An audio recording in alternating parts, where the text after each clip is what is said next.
Hello YouTube, this is Morgan Airspeed Prime here with my next The Promised Neverland manga review. This one's going to be for chapters 134 to 139, which means that as of this video I will be properly caught up with The Promised Neverland manga because chapter 139 was just released today. The fan translations, scans of this chapter are out today. Officially, I think the chapter's not out officially translated until Sunday. But we are fully caught up because I do think the translation on 139 is actually pretty good, and I don't think the official one's going to change too much of how we're meant to interpret that. But so we're covering the most recent 6 chapters here to catch us up, and then from here on out we'll be doing weekly chapter reviews. So starting next week with chapter 140, we'll be doing one a week, which will be a lot easier to do, you know, because I feel like at times I have to rush through certain chapters, but then I also want to discuss specific parts of chapters, and I don't want these videos to be like super long, but long enough to cover the depth that there is. So anyway, let's jump in. Chapter 134 is a short chapter. It's only like 10 pages or so. The main idea here is getting across the weirdness that is happening within this 7 walls thing with Ray and Emma. And the way they do it across the first like 3 or 4 chapters here is that they basically set up this idea that after a bunch of stuff has happened with Ray and Emma, we end up with the situation where an aged Ray, like a really old looking Ray is there. Emma is nowhere to be seen, and it's just Ray asking, "Who am I?" And you're wondering, how on earth did we get here?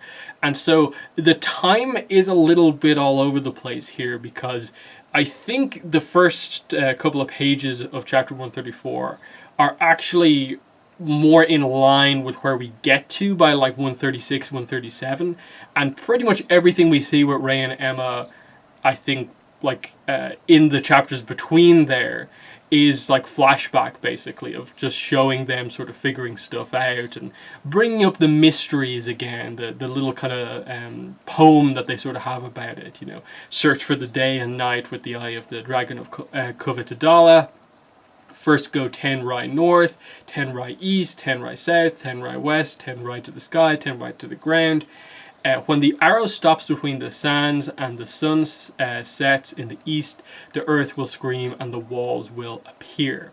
So this is them trying to now figure out the final steps of the 7 walls to accomplish what they want to here. So they follow these kind of arrows around the place. Of course, they went down into the ladder. Is like the last thing we saw in the last volume. And they figure out that it's just a maze, that they're trying to figure this out. And the idea is that you have Ray sort of reflecting on the fact that this older Ray, like, at the time I thought I could solve that riddle in this maze. I thought I could win against the darkness in the ceiling. And if you're just looking at the chapters like as it's coming out, you're almost thinking like, oh no, like, did they get trapped there for like years and years? Did something happen to Emma? But it's not really that bad. The next couple of chapters add so much that like it becomes clear kind of what they're going for. But chapter 135 starts off with Norman talking to Don and Gilda. Of course, he called them in for a mission in the last volume, and here we get the scope of that.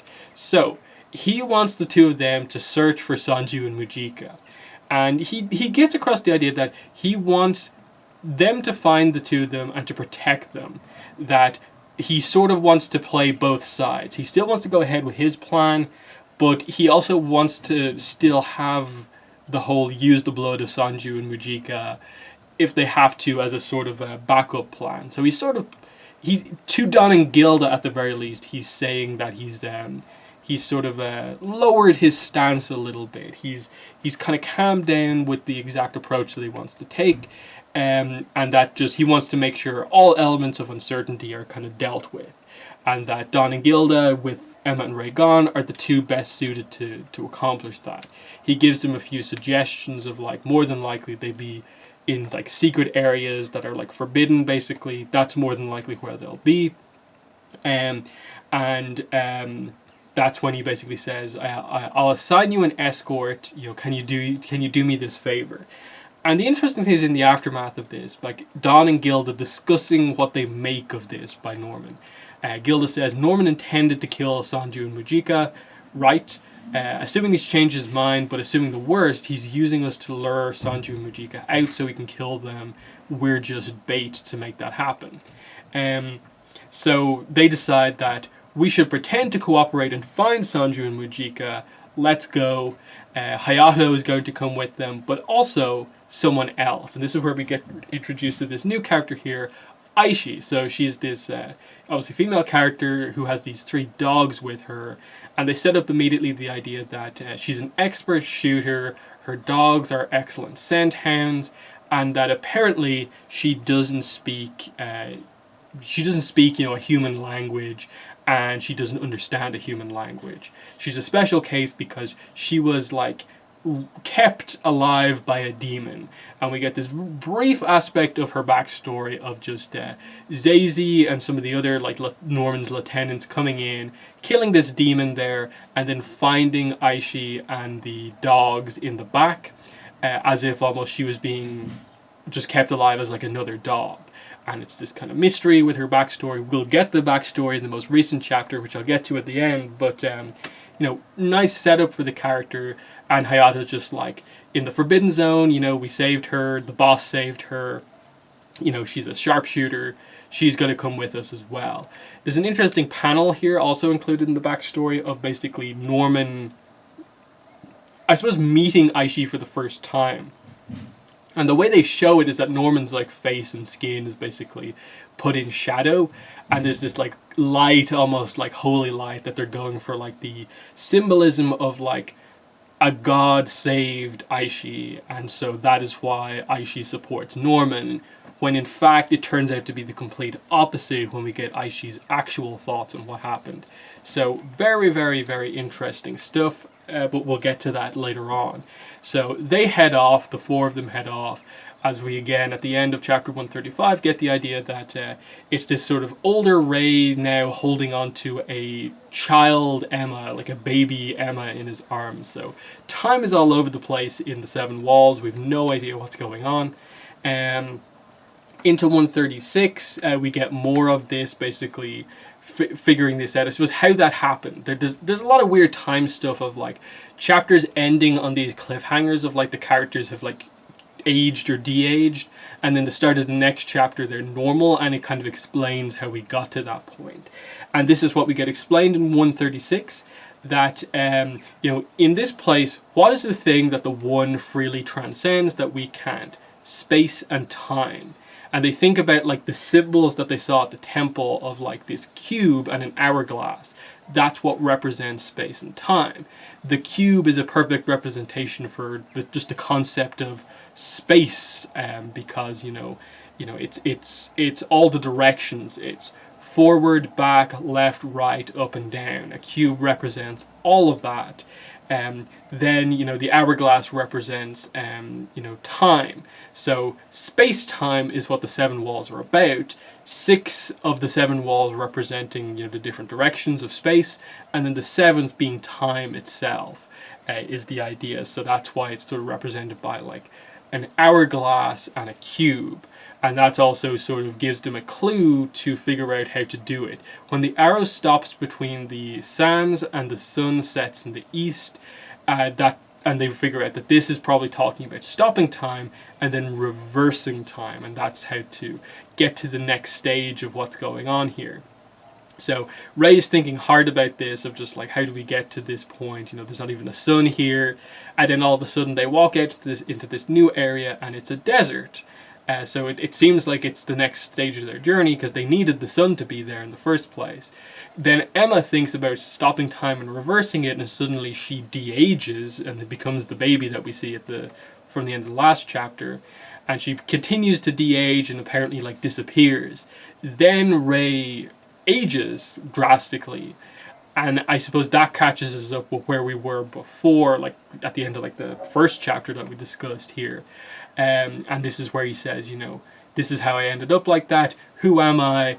And this is when a, little Emma, she looks to be about 4 or something like that, jumps in through the door and says, Ray, I think I figured it out. I think I got it. And thankfully 137 helps to explain things a lot, thankfully.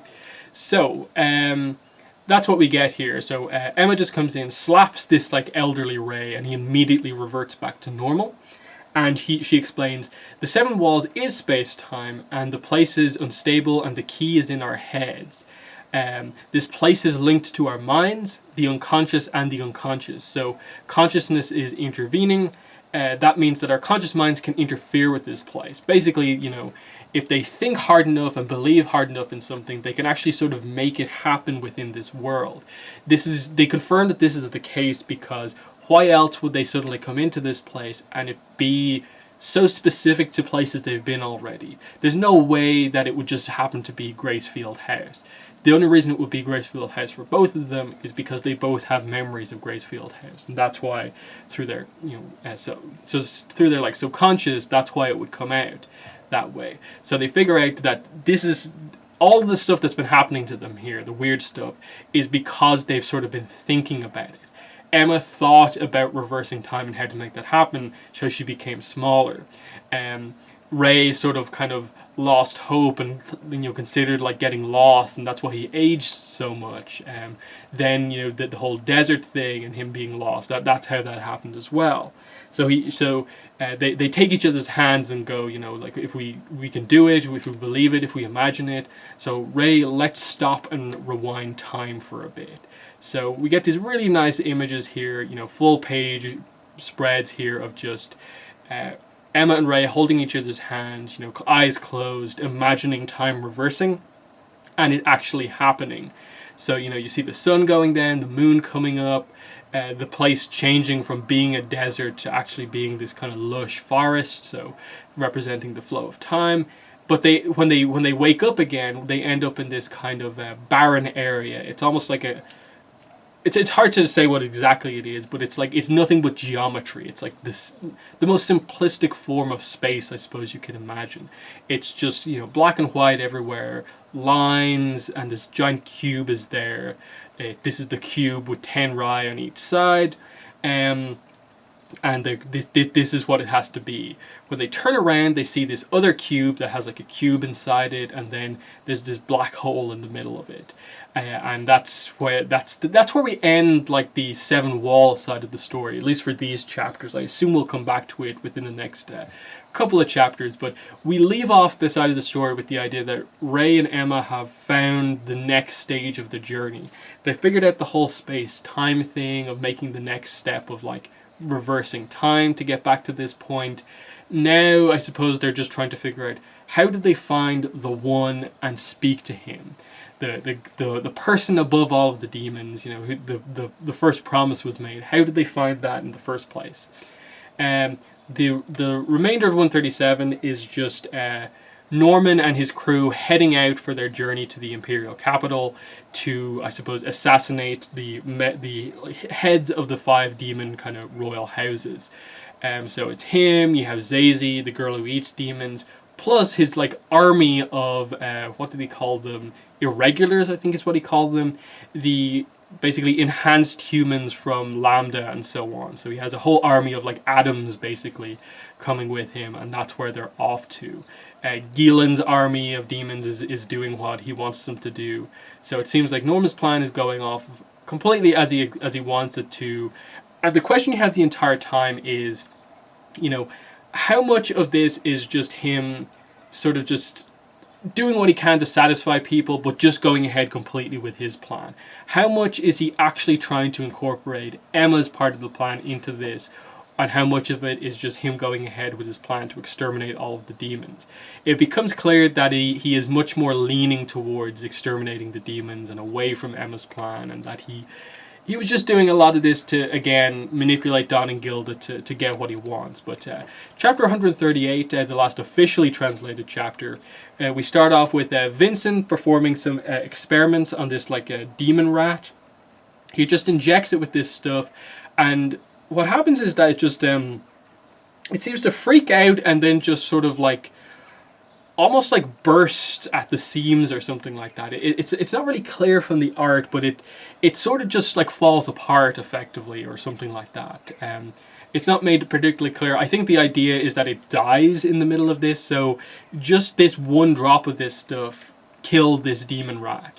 And I think the idea is that this is potentially what the plan is to ultimately kill the 5 heads of the houses, because Norman's plan was to kill them at the Tefari, and as far as we know, the Tefari is some sort of a like ceremonial meal where they eat an extremely intelligent human, and it represents something. Again, the specifics we don't really know, but if they're planning to eat at the Tefari, poisoning their food is probably the ideal way to actually take them out.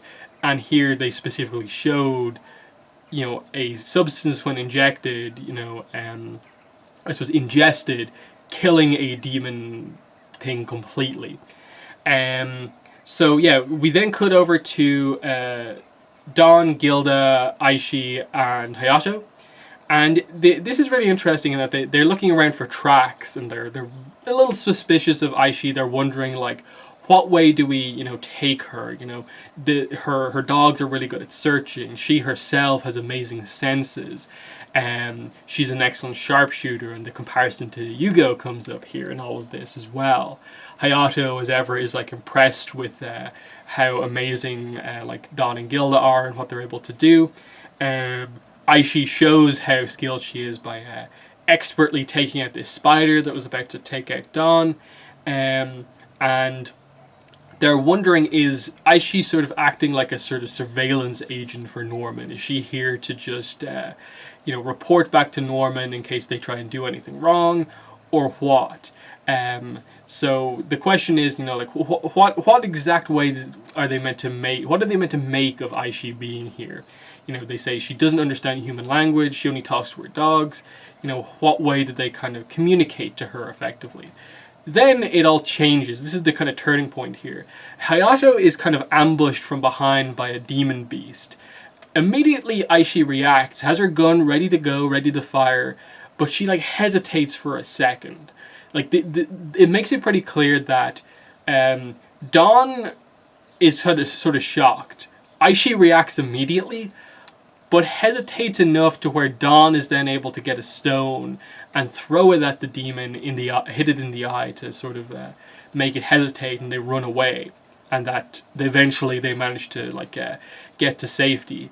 Then the question comes up of like, Don, why did you do something so dangerous? Hayato's like, you could have killed that demon, it would have went so much easier, you could use a bow and arrow. But Don says, I figured that if we didn't have to kill it, that would be best. And then you look back on the action, and there is a panel of Aisha just like hesitating there, kind of shocked that Don did this. And then it becomes clear in the last 2 pages, what way are we meant to take Aisha? There's clearly something different up with her. Because Don and Gilda later on are talking, and they talk to each other about, did you notice earlier on today the footsteps were exactly like the horse that was with Sanju and Mujika? So they've kept this information from the other two, that they actually are onto a clue to find Sanju and Mujika.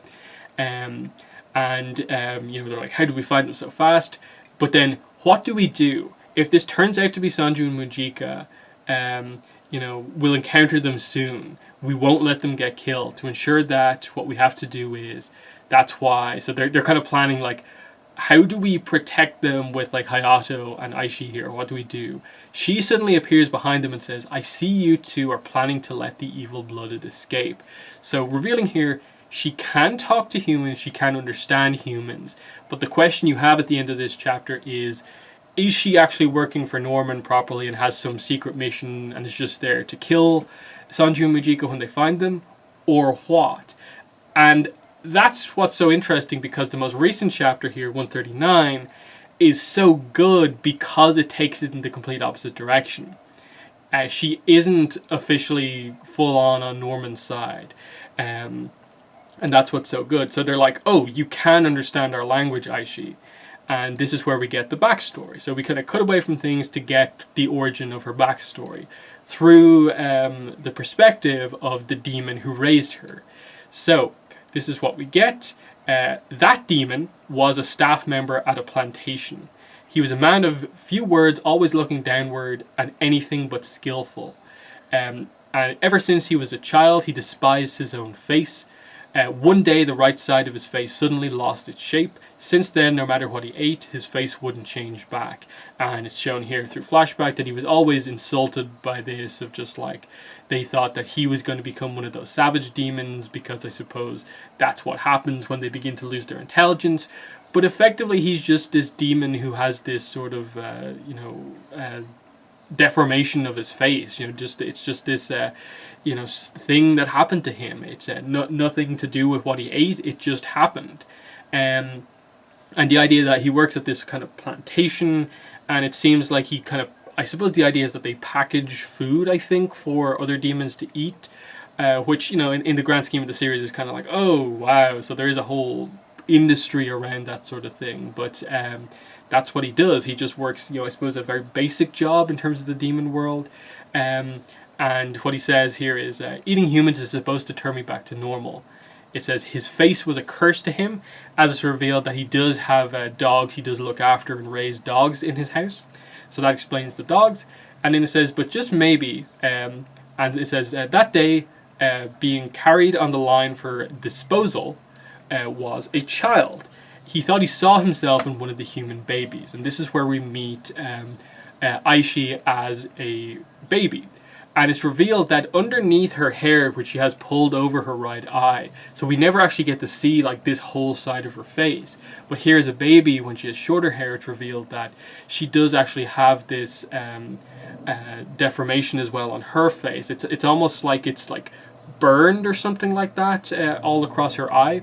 I don't really know what it exactly is, because they don't explain it exactly, but the idea is that this demon and Aisha, when she was younger, both have the same issue with their face, and so he sees himself in her, and then all the others are talking about how wasteful, throwing all of this out, if only we could eat them when they get this irregular.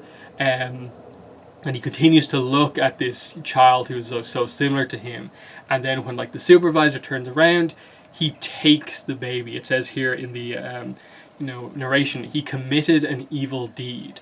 And he's like, I stole it. It was going to be thrown away, but it's still the plant's property. And he's like, how do you pick up a human? Should I eat it? He really hesitates and wonders like why he did this. But he's like, okay, I'll think of it like a dog. And it says here, he originally lived alone on the outskirts of a village, but he secluded himself even further into the depths of the forest and hid. He quit from the plantation and basically just stays alone to raise this child as his own. And what we get here is just this really nice, heartwarming father-daughter relationship that develops between a demon and a human. Both sort of outcast because of their physical appearances and stuff that was, I suppose, out of their control, but come together and form this sort of happy family, because she immediately, you can see here, gets on well with the dogs that he has. He reads books on what humans are meant to eat, what they're meant to wear. We see that he plays games with her. And of course you get the moment of like her touching his hand, that moment of like connection and stuff like that. He was no longer cursed, as we see even more happy moments of him raising her. Both of them were happy as she grows older and older. And then we cut to the moment that I suppose this was kind of ripped apart, of Zazie coming in. He kills effectively her father by stabbing him through the mask. And this is when she's found by the others. And you get, I suppose, his last moments of like, I don't want to die, I can't die yet. And his last words are Aisha, Aisha, as his last, I suppose, visual is remembering her when she was that little, and he dies. And then we see Norman's lieutenants finding her with the dogs, and we get, I suppose, the translation of what she was actually saying when she was saved. She's speaking in the demon language and says, I won't forgive you, how dare you, I'll kill all of you. And she's saying this directly to Norman, who is now in front of her, effectively revealing that she's always interpreted Norman as being more of a demon than a god, and that when we cut back to the present day here, she's talking to Don and Gilda and says, why have I kept quiet about my ability to understand the language?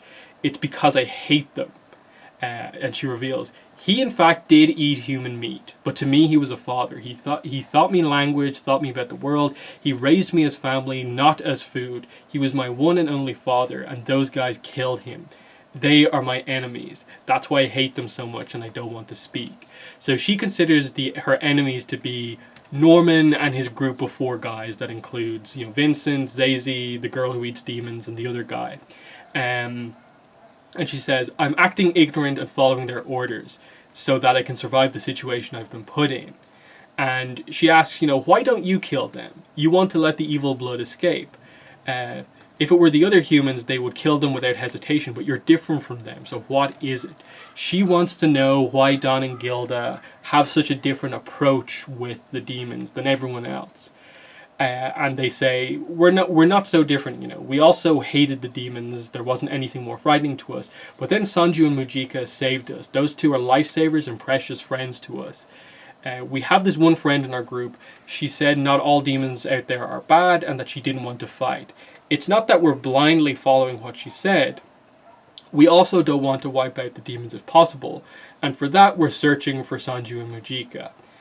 That's why if you are our escort acting as an assassin, we told ourselves we have to protect Sanju and Mujika. And they ask, did Norman ask you to kill Sanju and Mujika? Was that a mission that he gave you? And she says, I don't know. I haven't received an order like that. Rather, I was ordered to... And they sort of cut her off before she can fully reveal. But they say, we're so glad, they kind of break down crying. Norman really was thinking about protecting us. He reconsidered. We're so glad you weren't sent as an assassin. Sorry for doubting you. And they're like crying, and she's making this connection with them here in that like this is revealing that she's a lot more human than anyone really thinks. In that like she's having a wild reaction to them sort of being so emotional about this. Gilda does bring up the idea of like, wait, it could be just that Norman is waiting for us to bring them back, then he'll kill them. But for the moment it's safe, and it still leaves us room to make negotiations. It won't be the most ruthless of measures now. I'm so glad we can search for Mujika and Sanju without any worries. And again, like you do have a little bit of concern here because Aisha is still having the like ... reaction of like she wasn't able to finish her sentence. So there's still a little bit more to be revealed, but that she is more on their side than Norman's side, ultimately, because she considers Norman an enemy.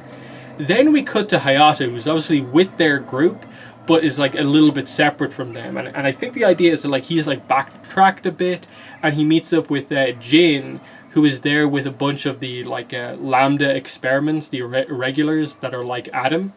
And Jin says, I see no tracks today either. And Hayato's like, yeah, but we'll find them soon. Got it, we'll kill the cursed blood as soon as we find them, just like the boss ordered. So this is where it's revealed that, like, I suppose Norman has actually been sort of scheming behind everyone's back. He, I suppose, sent sympathetic characters with Don and Gilda to make them commit to the search more, but then he sent people on his side after them to make sure that Sanju and Mujika were hunted down and killed ultimately. So Jin, it's revealed here, I suppose, fully supports Norman. I'm not sure what to make of Hayato in terms of, like, is he meant to be seen as someone who's kind of more in the middle of, like, he's been with Norman longer, so he has a certain level of loyalty to him, but the character that Hayato is, I feel, blends in better with the other group. So I feel he's going to be sort of split between both sides as we come up to the kind of conflict that's bound to happen here of, like, I suppose we're kind of setting up, you know, the sort of allied against the demon characters all sort of feuding with each other when Sanju and Mujika are found, and it could lead to a lot of friends becoming enemies here because Norman, I suppose this sort of reveals that Norman is just like, he's plotting a little bit too much. He's so into his plan that he's not really perhaps considering, you know, Emma's option as much as he said he was. But I think it's really, really good. So I think the way to look at this is that we have 6 chapters here, meaning that, like, for the next volume there are like 3 more chapters. And usually what happens is that, at least with The Promised Neverland, each volume is 9 chapters, so there's 3 more left to complete the next set of 9 chapters. So I'm assuming they'll end on the idea that at some point over the next 3 chapters, something pretty big will happen, and that will be volume, I think, 16 of the manga, and then we'll go into something a little bit different. Now, what exactly they do here, I'm not sure, because there is a lot going on right now in the manga. We have to come back to Emma and Ray and what's going on with the kind of black hole thing that they found. What is the next step of finding the 7 walls, or is this the 7 walls? How do they meet the one? How do they make the promise and proceed going forward? Then you have Norman going out to, kill the heads of the demon families. You have Gillen and the army that was sent out by the noble families of the demons to fight each other. Then you have these 2 groups who are tracking Sanju and Mujika, and I assume we will find them eventually. But what's going to happen between these 2 groups? I assume Don and Gilda will be teaming up with Aisha to fight probably against Jin and the kind of Adam clones, and then Hayato might be in the middle. He'll probably be more with Jin initially, but then might side with the others. I don't know if it'll fully come to blows over this, but it'll be interesting when they do find Mujika what happens. So I love where the series is at this point in time, and I'm super excited for next chapter, and that's what we'll be doing next week. So chapter 140 will be out next week. It'll probably be probably next Friday when I do the review, but yeah, make sure to kind of keep tuning into my channel every week going forward for the Promised Neverland chapter reviews. But that's been the review for these remaining chapters to catch myself up. But in the comments, let me know what your thoughts are on these 6 chapters. That's been the video, and bye.